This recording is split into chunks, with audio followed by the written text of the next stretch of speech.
तालको नाम चाहिँ देवतालको भाइ देवताल देवताल टिकट केही पर्दैन सब फ्रीको त्यही भएर जान्नको न हाम्रो पछाडि दुईजना जङ्गली मान्छेहरू नि आउँदैछ त्यो जङ्गली हो त्यो हामी यसो आज मेन गर्नको लागि मेरो म क्यामेराम्यान प्रसादको साथ ड्राइभर पछाडिको खलेहरू हामी यो तालमा आएछौँ फेवातालको भाइ देवताल भन्ने यो दामी छ यो देवताल हो यसको नाम हामीले आज नामाकरण गरिदियौँ हामी चाहिँ welcome to my vlog sorry पहिले भन्दा थियो बिचमा भने केही छैन welcome to our vlog this is Devtal जय बोलो आजबाट नामकरण ल सबले ताली बजाऊ देवताल नाम ल देवतालको नामीकरण भइसकेको छ फेवातालको भाइ देवताल र गाइज हामी देवतालबाट हामी बाहिर निस्किसकेका छौँ हामी चाहिँ अब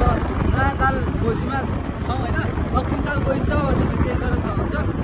हामी त्यहाँबाट चाहिँ निस्किसकेका छौँ तर बाटो चाहिँ अलिकति खडबड हुन्छ नि हो त्यस्तो रहेछ हामी साथीहरू चाहिँ गइसकेका छौँ हामी पनि जाँदैछौँ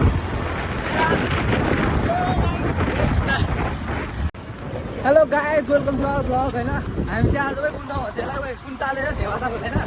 हामी चाहिँ आज देवतालबाट गएर आएको छौँ नामकरण गरिदिएको होइन तालको नाम चाहिँ अर्कै हो तर हुन्छ नि यो देवताल चाहिँ अलिकति राम्रो लाग्यो हामीले सुन्ने बेला अनि हाम्रो साथीहरू नै आउँदै हुन्छ पछाडि हेलो गाइज यो ठाउँको नाम चाहिँ बसेनबाट अलिक भित्र छ होइन